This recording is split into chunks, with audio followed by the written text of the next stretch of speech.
Hey there, this is Jeff. And a minute ago I did a video kind of exploring doing a null check on a track and then trying to get a sense of what the compressor was doing. And there's some things that I learned, some questions I had while I made the video, and then some answers that I came up with since. So first, there is the track with the phase flipped on track 5 here. So and one of the things that I pointed out was that flipping the phase here didn't matter. Interestingly, flipping the phase there does matter if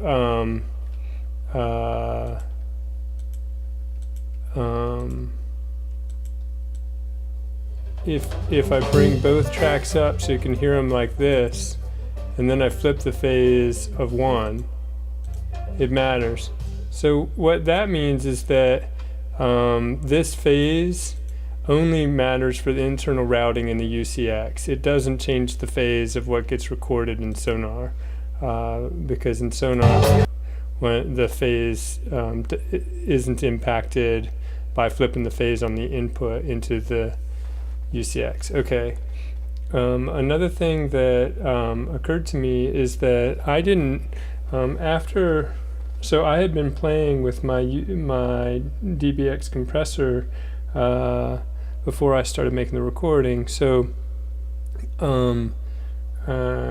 consequently, like right now, the way I have it, I have the left channel of this stereo pair routed to analog in. You see this one's up, and then here this one's up again. So the left channel routed to output 1 and 2, output 1 and 2 going into the one side of the DBX compressor, and the other one going into the other side. It's a stereo compressor, but it's not locked, right? So the stereo couple isn't on. So that basically it's working like two independent compressors. And I have bypass checked for both of them right now with phase flip or polarity flip for one of them. If I take off the bypass of the compressor, I need to then turn the compression ratio all the way down to 1:1, and the threshold is as high as it goes, you know, kind of allowing anything through, and the attack and release as long as it goes, basically trying to make the compressor not work.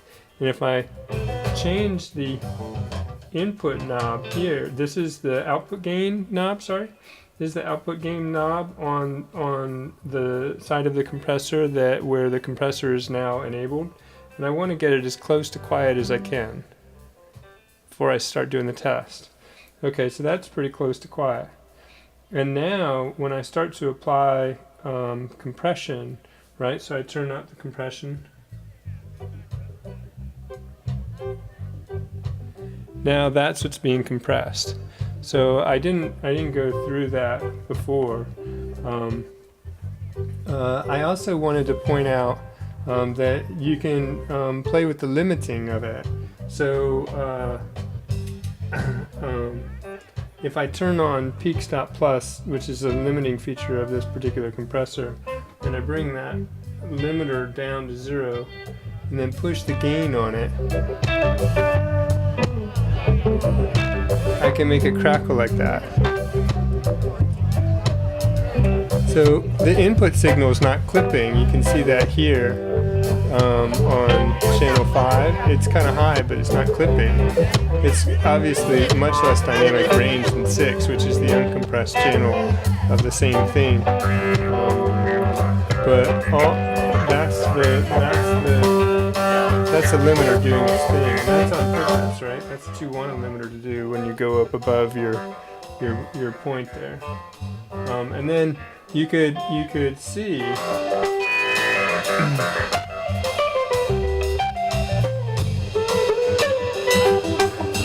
when you bring your limiter up,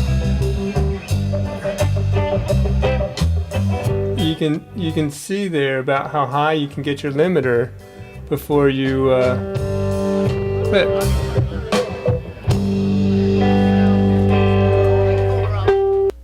And this bird you cannot change. Now I can get it to clip, see?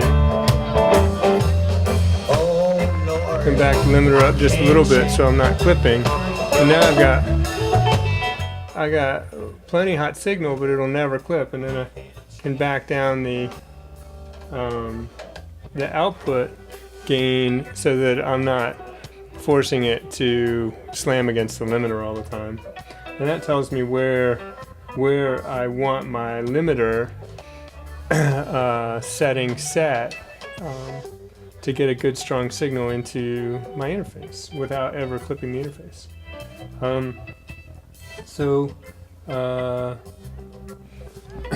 Another thing that we could do would be to, if I hit the bypass button there and I pop up here and I do a send new stereo bus, Forbidden change. and Traveling on now. Cause Look at Lord the mono. knows I can change. so I'm going to add the channel tools here. How fast can I find the channel tools?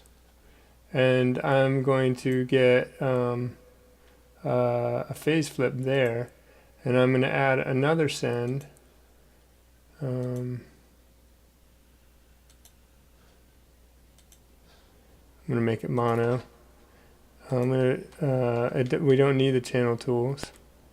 And now these two are identical. And if I add they're identical except for the channel tools has the phase flipped, right? So if I now add, let me double check and make sure. Yeah, they're going to the master, which is, let's hope it's all okay. I spun the pan by accident. Okay, so if I come over here and I add VST2 and do, what's it called, the LA2A thing? I guess it's the CA2A. Oh, I have to use the Pro Channel. So I don't think I have to use the Pro Channel, but I'll never find it the other way. CA2A. So now, so here, now what do I need to do? I need to come up here and modify these sends and bring them both down 3.6. Okay, you know what? I could do the input gain here. Down 5.1, and down 5.1 here.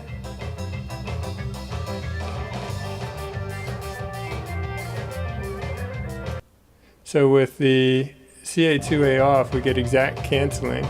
And when I just turn the CA2A on, I immediately get, but that's going to be in part because it's output gain, right? So I got to get that output gain to match fairly well. And then as I turn up the peak reduction and play with the flat, the screw here, I get to see, that's with,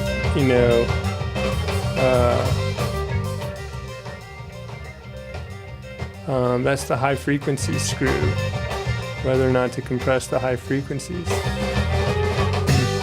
And